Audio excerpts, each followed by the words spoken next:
Hi guys, for today's video maghimot tag salad. So mauni guys ang tama nga pag-slice sa pipino. Patindugon sa nimo ang pipino, slice nimo siya 1 inch unya, pahigdaon nimo siya, usa nimo siya i-slice usab. Kung makita ninyo guys, nindot jud iyang output kay pino jud ang pagka-slice. Sunod ana magkuha tag sibuyas. So tan-aw ninyo ang pag-slice sibuyas ha. So ang pag-slice ana guys, magbilin jud mo bisag 1 mm sa ilalom. Unya, i-slice ninyo side by side. Ang pingi jud ninyo guys, ang dili siya masamad ang ilalong. Tapos, pahigdaon ninyo ang sibuyas, tapos i-slice na pud utro. So, ayon napansinan ng kamot ni Uncle guys ha. Kainan ng kamot baya, mao nang sign sa very hard working. Tapos kini atong next na isliceon is kining siling nga green. Espada ba ang tawag diri sa muana? Sa inyo ha guys, unsay tawag ana? Bilib jud ko ning akong mga uncle ba. Kay dili sila muhilak kung slice sila mga sibuyas, kung mga sili. Halang ba yun sa mata? So, iyan ang gihimbutan diri sa balde. Tapos, nagkuha na po siya parsley. Iyang gikumot gamay guys, para dili siya lisod sliceon. Iyang gitunga guys. Tapos, gichop-chop niya pino. Abi na ko pang garnish lang ng parsley.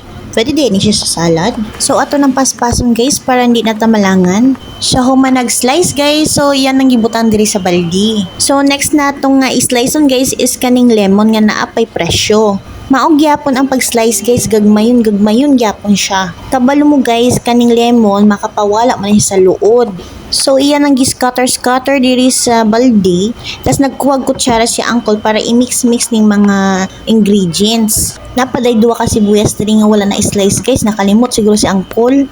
So diri nga side guys na ay sauce, ambot unsa ni siya, chili garlic siguro ni. Tapos naapay diri nga side guys, murag mustard sauce siya. Tapos, kini murag chickpeas or mani, unsa ba? Patatas. Ambot guys, comment down below daw. Tapos naay tubig diri sa atubangan nga panghugas sa iyang sandok. Tapos naay gikuha si uncle na kabo. Nagkuha siya gamay nga portion dito sa may salad. Tapos patatas. Iyang gimix guys dito sa iyang kabo nga red. Gimix jud niya maayo guys, hangtod sa nga mga lata siya tanan. Tapos nagkuha pag-usab og patatas si uncle, bali duha na ka patatas guys. Tapos nagsukob na siya mani, tapos tung sabaw. Unya ni chili garlic og ni mustard sauce, tapos na ay chili garlic ulit, tapos oil, butong sa ni paminta og kaning nag-slice daw siya lemon.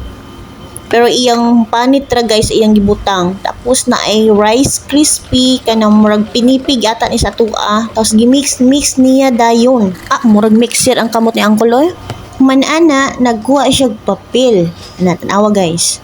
Bond paper, unya ibutang niya sa bowl na tapos ibutang na tong tanan niyang gimix. Make sure jud guys na long bond paper inyong ibutang kay para masukob jud siya tanan. Tapos nagbutang siya ulit og mga seasoning ug naay free kutsara. So ready to serve na siya guys. So mauni siyang output.